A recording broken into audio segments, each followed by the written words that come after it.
because every day kids have something new online, and they think that we don't know, and sometimes we don't. But if we're not listening to kids and engaging with the information that they're talking about, we're never going to understand what they're going through online. And so I say every opportunity there is to learn about what the kids are doing, hear about what they're doing, then we can train ourselves. We know what to look for, we can respond better, but that takes the entire team to do that. You're listening to the SmartSocial.com podcast. I'm your host, Josh Oakes. This is our District Talk segment where we interview district leaders to learn how they're keeping students safe on social media so those students can someday shine online. Now, let's get back to the interview. Hi, I'm Dr. Jocelyn McDonald, Director of Digital Learning in Bastrop ISD, located in Bastrop, Texas, a small town that sits right outside of Austin, the capital of Texas, and we serve nearly 13,000 students across 17 schools. Hi, I'm Dr. Wendy Birhanzel, proud superintendent of Harrison School District 2 in Colorado Springs, Colorado. We serve 13,000 students across 22 schools. Hi, I'm Lori Villanueva, Superintendent of Coalinga-Huron Unified School District. We are in rural Fresno County, California, and we have 4,500 students, over 10 schools, 2 cities, and 3 counties. How have you been successful in increasing parent engagement to help keep students safe on social media? Oh, wow. Yes. So parent engagement is really important to us. So coffee with the principal, campus community meeting. And we're also starting to create workshops and information sessions to kind of help support that, and by partnering with local organizations. And so I'm looking forward to that. We actually just recently did a community meeting in the Bastrop area, because it's outside of Austin, a larger city, but it has more rural and these micro communities around it. So internet has always been an issue. And so partnering with companies and leveraging support with them to help bring that education to our schools and educate our families is definitely important. And then also our digital learning team has curated resources that we provide for parents that we want to make sure we have a hub of resources that our campuses can also use and continue to use to help support them and creating more engaging and a better understanding of social media. One thing we've done is we've had students advocate for social media safety, because again, students like to listen to each other and they believe what their peers say versus what adults tell them. So our students advocate for the importance of social media safety. And then a second thing we've done is come together with community partners from the healthcare industry, law enforcement, and Children's Hospital to educate the whole family on the importance of social media safety for everyone in their family and the community. And I think we've been pretty successful increasing parent engagement because, one, we've been providing classes. 2, whenever something comes up, I do try to send information out to the parents to make them aware of different pieces. And I think that the parents that do sign up for our services, their eyes get opened sometimes what their kids are doing, and then they can pass that on to other parents to say, hey, you should sign up for this thing the district has. You can monitor your child, and you can find out what's going on. So I think that parent engagement piece has really increased our communication with parents a lot. Are there any stories that come to mind about any social media incidents you have been able to get in front of or avoid by being proactive? One thing is we came together with our local law enforcement, our Children's Hospital, mental health professionals, and other local districts in the city. And we put out a plea to the community for awareness of social media. We asked parents and families to stay off social media for a week just to see how reliant we have become, and then also to investigate what their students are on. And we trained them at the same time about what apps are covering up other apps that students are going into, so the hidden apps behind apps. Another example is we were going to change the lunch schedule for our high schools, which is a big issue in high schools, as you know. And we heard there was going to be a walkout because the students didn't agree with our new schedule. And so through social media, we posted and got feedback for students. We had an online discussion about what voice they wanted to have, what they thought the problems were, created an event where they could come and support whatever their decision was with research, with a plan. And so at the end of the day, they learned how to use social media in an appropriate professional way to voice their concerns and see an outcome that really impacted their daily life. Yeah, so there's a lot of TikTok challenges that tend to be very difficult to deal with. There was a particular challenge where students were being asked on TikTok to go in and destroy restrooms. And we had this one restroom completely just torn up, and we're like, hey, what's going on here? And we found out kids had been videotaping it, and we're like, why? And they're like, so we can upload it to TikTok. And we're like, oh, wow, we need to figure this out. Well, overnight we had another bathroom, destroyed. And the next morning I got out to the parents and got them a letter and said, hey, here's what TikTok's doing. Here's the damage it's caused so far. Here's a couple pictures. Please speak to your children about this. Please know that we'll involve the police. Please know that, we're going to charge the families of the kids that are involved. And please help us stop this. We're here to educate your children, and that's where we want our resources to go. I can't keep rebuilding bathrooms, with every TikTok challenge. And the challenge stopped. After that went out, we did not have any more damage to our bathrooms. So I think appealing to parents, appealing to the community, appealing to why schools are here, that's really helped us. What would your advice be to educators and administrators to work together to create a culture of digital safety and responsibility in their schools? One of the first things you have to do is set clear expectations. What you want, what you have, and how we want students to behave, and give them the pros and cons of digital safety and the importance of it, and kind of set the stage for it. Other things that we can do is professional development. I think it's important for us to develop our educators. A lot of times we're focused on content specific things, and we need to continue to embed those parts into our curriculum pieces, especially since they're using the technology in the classroom. A lot of times those are perfect times to reiterate positive digital behavior and safety online. Also engaging parents. Parents are partners in our learning process, so it's important for us to add them as a part of that and educate them on the different needs and the different things that are out there that they may not be aware of. And as I just said, integrating digital citizenship into education is important. And one thing I really want to kind of move forward to doing this next year is creating student leaders and having ambassadors for the district to kind of help with empowering other students and have that student voice to also serve in addition to our voice. And so, of course, we're monitoring online. We're encouraging our students to promote or report things, access and adapt in different situations. But I think those are some of the things that I would advise other administrators and educators to implement to support digital safety. In terms of digital safety in your schools, I go back to it's all about relationships. Students have to know they can trust you. They have to know that you want the best for them. You're not going to tattle. You're trying to help them learn how to be an adult. And so those relationships are key so that students can share when something doesn't look right or when something is not safe. And then I think also making sure that you partner with agencies to train not only the student, but the families. I think it's an interesting era we're in that our kids know more than adults about a lot of the technology, which can be scary.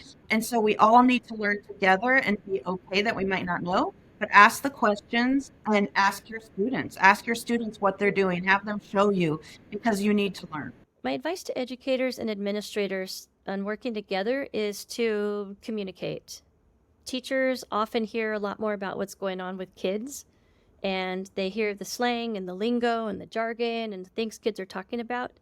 And they need to be aware of those things, and they need to have conversations about those and share those with admin, because every day kids have something new online, and they think that we don't know, and sometimes we don't. But if we're not listening to kids and engaging with the information that they're talking about, we're never going to understand what they're going through online. And so I say every opportunity there is to learn about what the kids are doing, hear about what they're doing, then we can train ourselves. We know what to look for. We can respond better. But that takes the entire team to do that. What are your 1 to 2 biggest social media concerns for the future? I think of one of the biggest things is information, or I should say misinformation. I mean, there's a lot of information online and sometimes it goes viral, or just being able to think through those different things. Another thing that I think is really important is privacy and data security, and understanding that we are putting so many things online and how to navigate through those things. And so I would say that misinformation and privacy and data security are 2 big ones for me. I think my biggest concern from social media is not necessarily what our students are doing on social media, but what social media is doing to the mental health of our students.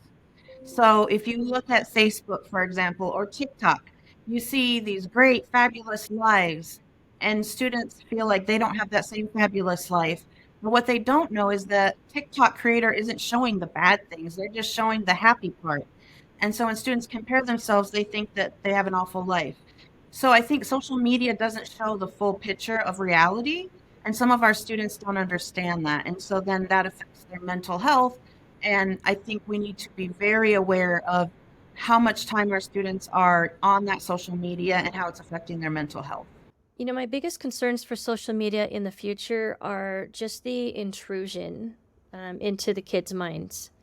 And we have kids that have phones and they just can't look away. And that's causing a lot of problems for us when we are trying to provide instruction, because sometimes I think in education, a history textbook can't compete with all the videos and the things that you can do online. And so my biggest fear is that, you know, they're made to addict people to the service, to being on the screen, to wanting to know more about what that app is telling you. And I think that pulling kids away from that to engage in information that they may not find interesting or they may not find relevant, I think that's going to hurt education in the long run. We already know it's affected attention spans. We already know it's affected different bits of work ethic that are coming out. And so I'd say that's probably the biggest one, led by, there seems to be a whole generation of people now that don't realize that when you post something on the internet, everybody else reads it. So you can be a keyboard warrior at home and say all kinds of things about people, and then there seems to be a disconnect between doing that and then you show up at school or work the next day and you're sitting right next to those people you were talking about. And then kids get into fights and scuffles and arguments, and they're like, well, why are you upset? I don't know, because the 10 pages you wrote about me on the internet last night. So that to me is very odd that people have that disconnect, that they think it's so anonymous because they're home, you know, posting things, and then don't realize it has consequences when they get back face to face. Funding is tough. What advice would you give to other school districts to secure funding to create resources that parents need? One of the things that we're able to do is leverage grant opportunities. And so, like, our state offers different opportunities for learning that we can enhance. But also, as I was sharing earlier about creating partnerships with local organizations, I think that also kind of helps with bringing some of those resources in and those collaborative partnerships with businesses and organizations. Parent and community engagement, I think, is really important. Parents are our partners in learning. And so it's definitely going to be important for them to continue to be a part of that process. And kind of also showcasing like what impact that we've made and what results are showing, and kind of being really transparent about things that are happening to kind of bring some of that support in, and going to and networking with different districts and seeing what other districts are doing. You know, we're educators, so we always learn from each other. So I think those are always great things to do. But also when it comes to thinking about securing funding, I think long-term planning is also important, and kind of think through those things and kind of prioritize your resources. And I know a lot of times districts spend a lot of money on resources that may not have the cost-effective value added to it as far as how the implementation has gone, and maybe kind of thinking back and making sure they have best practices for use of technology wisely. I think the reality is funding is not adequate at any school across the country. We could always use more funding. But as a leader, you need to prioritize your budget, and technology needs to be a priority. Your budget should tell what you value. And so you need to put technology at the top of your list. And that will help fund some. But I would say there's a ton of grants available. And if you're not taking advantage of those, you should look at those. We go for every grant we can to ensure that our students have the latest and greatest technology that any other student across the country might have. Funding is difficult, and finding resources in the beginning when we first had our devices was pretty hard. But we have been able to go to some trainings, for example, with Homeland Security. Check in with them. They've got local offices, and they will actually provide you lots of resources for both parents and kids. And I learned that they'll also provide you some additional cybersecurity information and help. And for example, if your district has an engine that kind of monitors the traffic going through the internet for keywords, they'll actually give you a file with keywords you should be watching for based on their, databases. So one, I think that there are a lot of free resources out there. If you can, talk to the right people, I think you can get most of what you need.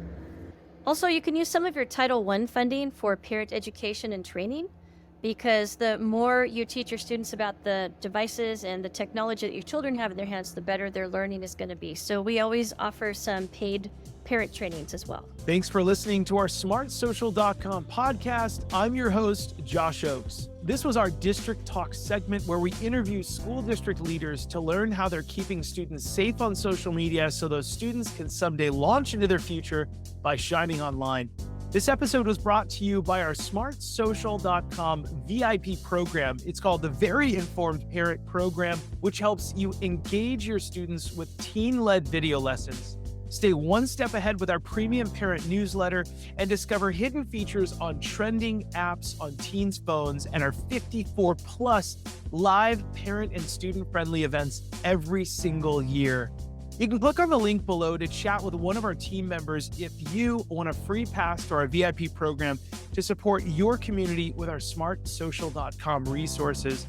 And if you're a district leader who has a success story, we would love to feature you on a future episode. You can click the links below to reach out. Thanks so much for listening, and we look forward to seeing you on the next episode. Have a great day.